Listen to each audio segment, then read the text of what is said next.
Hey guys, LevelCap here, and today we're going to be taking a look at the future of Squad as it just got a major roadmap update. It reveals all of the content coming to the game as far out as 2021. The big ticket items are testing for 100 player support, a Fallujah map, vehicle damage overhaul, adding the Australian forces as a new faction, amphibious vehicles, and a whole lot more. Right now, Squad supports 80 players in a match, which sounds like a lot, but it's not a lot of players to populate maps that take up several square kilometers. 100 player support is something the devs have been teasing and testing for years. Technical issues aside, the big question is how an extra 10 players per side will actually balance out. Right now, it feels like the numbers of vehicles are pretty spot on. Adding more infantry players to every match might mean that they need more vehicles as well. The other question is, will every map and mode support 100 players? The good news is we hopefully won't have to wait too long to find out. 100 player testing is scheduled to start at the end of this month. Along with it, we'll be getting a rally point iteration, FOB bleed out system, infantry speed adjustment, VoIP leader channel quality of life improvements, a new SVDM rifle, and 3 new vehicles, 2 for Russia and 1 for Canada. The new vehicles are the KAMAZ 5350 truck, the Tiger armored car, and the LAV-3 RWS APC. Each vehicle will have 2 variants. Now, the VoIP leader channel tweaks include priority and pending for squad leaders and commanders, as well as the option for splitting squad leader radio and squad radio to left-right audio channels. Now, the infantry speed adjustment seems a little questionable to me as it's a slight reduction. The full-on sprint speed in squad is pretty fast, but it only lasts for a few moments really.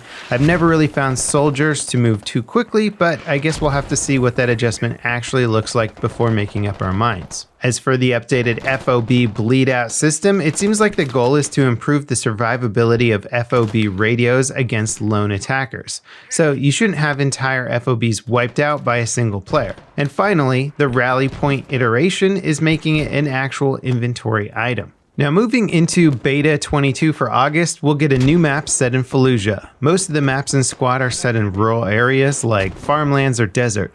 Fallujah will be a much more urban map. Concept art for it dates back to as far as 2017, and the map is based on a community-made map for Project Reality. And according to Squad developers, Fallujah is going to be the game's densest map. Currently, there's a handful of urban maps in the game right now, but I don't think any of them will even come close to Fallujah's scale or complexity.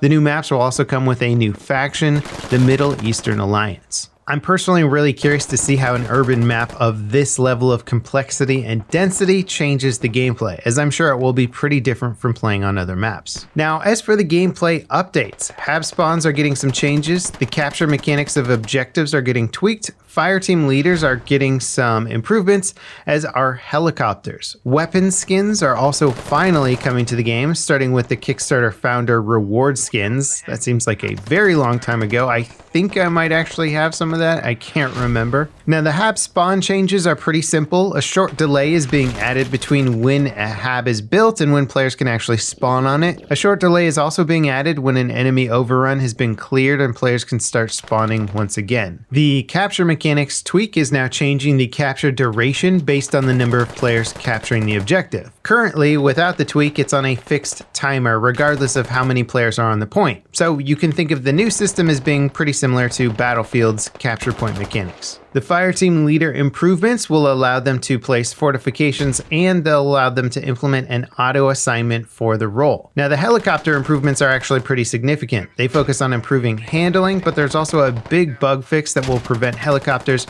from suddenly accelerating every time the pilot has a client hitch. This often manifests as the helicopter lurching forward almost instantly. If it happens while landing, the helicopter will probably explode. So I'd say this fix is certainly welcome for any helicopter pilots, or passengers for that matter. Now, moving into the fourth quarter of the roadmap, the end of September is focused around overhauling existing systems. Vehicle damage is getting overhauled with impact damage.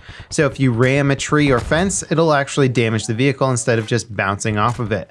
When it's implemented, the damage value will be pretty low and the devs will tweak it from there. Helicopters are also getting some damage-related tweaks. Getting the rotor shot out will have an effect on your flight characteristics, among other changes. Now, the content that's actually coming out this month is new insurgent vehicles and weapons. The new weapons are the Mosin Nagant variants, and the new vehicles are modern rides with a variety of less modern weapons. There's also a pretty major overhaul coming to the map layer system. It's rolling out in 3 phases. The first phase will focus on optimizing what assets are loaded for a given layer. The way Squad works is modes have different layers of configurations for their capture areas. Each layer has its own complement of vehicles, weapons, items, assets, etc. Right now, all of those assets are loaded into memory regardless of what layer you're playing on. This update will optimize what assets are loaded to reduce memory usage and hopefully improve performance. Now, the end of October brings us the next new map, Operation Anvil. It's a new map from the game's Australian mod and looks to be another rural map. And along with it comes the Australian faction. This will also include 3 new GB vehicles, the Puma, Scimitar, and Foxhound. Now, I can hardly believe it, but December marks the 5-year anniversary of Squad, and they're launching new content, which will be a large-scale coastal map called Black Coast, and the United States Marine Corps as a new faction. The amphibious vehicles will make their debut with this update as well. Combined with getting a coastal map, this should make for some pretty interesting gameplay. Hopefully we'll get some real naval combat in the future. Helicopters are also getting a fast rope ability that lets infantry players descend to the ground without the helicopter having to land, which is just going to be super badass. Now, the final bit of the roadmap is a sneak peek at what's coming in 2021. It includes a commander resource point system, a territory control game mode overhaul, updated impact damage to vehicles, pedestrians, as well as a UI overhaul, after action report, gamepad and joystick support, and ultra-wide monitor support.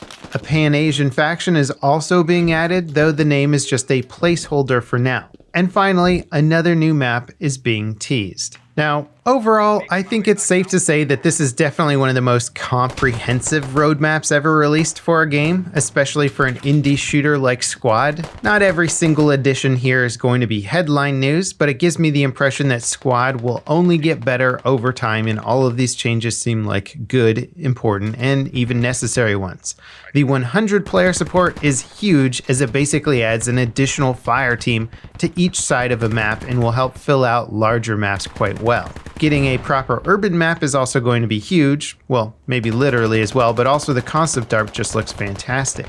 The rural maps are great, and the existing urban maps have a ton to offer, but a super dense city map like Fallujah is going to change things up completely. Squads of infantry maneuvering through the city as helicopters fly overhead is just going to be epic, but the best part of the new map is coming at the end of August. We don't have to wait months and months for it. And the rest of the roadmap has so many quality of life improvements and exciting content as well. Right now, the Steam page for Squad says the game's proper full release is planned for 2020, and aside from naval combat, it seems like Squad will be ready for prime time by the end of the year. Now, personally, I'd like to see a few more things added to Squad before launch. The biggest one is, well, more weapons. Right now, each class is limited to a pretty bare bones list of weapons.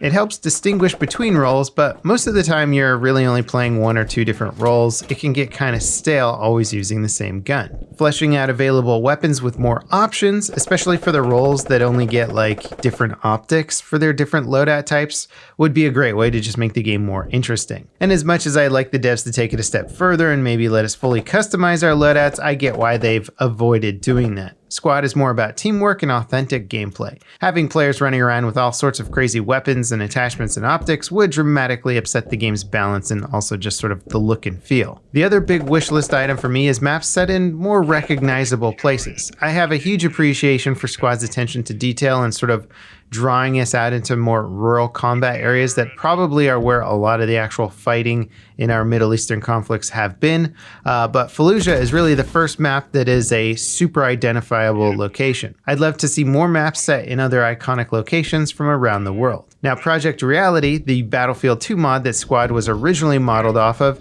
has several iconic locations: Beirut, Carrington, Gaza, and Omaha Beach are the standouts. It would certainly be cool to see more of Project Reality's maps brought over, but I'd also like to see maps set in America, France, the UK, etc. The appeal of first-person shooter military games often comes from the immersion they offer, and Squad has that in spades when it comes to Middle Eastern and rural locations, but it could so easily be nudged over to providing other really more interesting locations that might attract a bigger player base.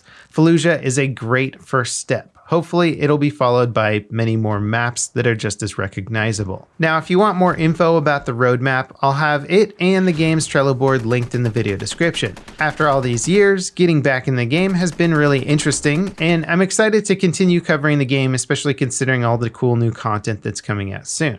If you guys are excited for Squad, let me know in the comments down below, and what are some big ticket items you might want to see added to the game. As always, guys, thanks for watching, and I'll see you next time. This is LevelCap signing off.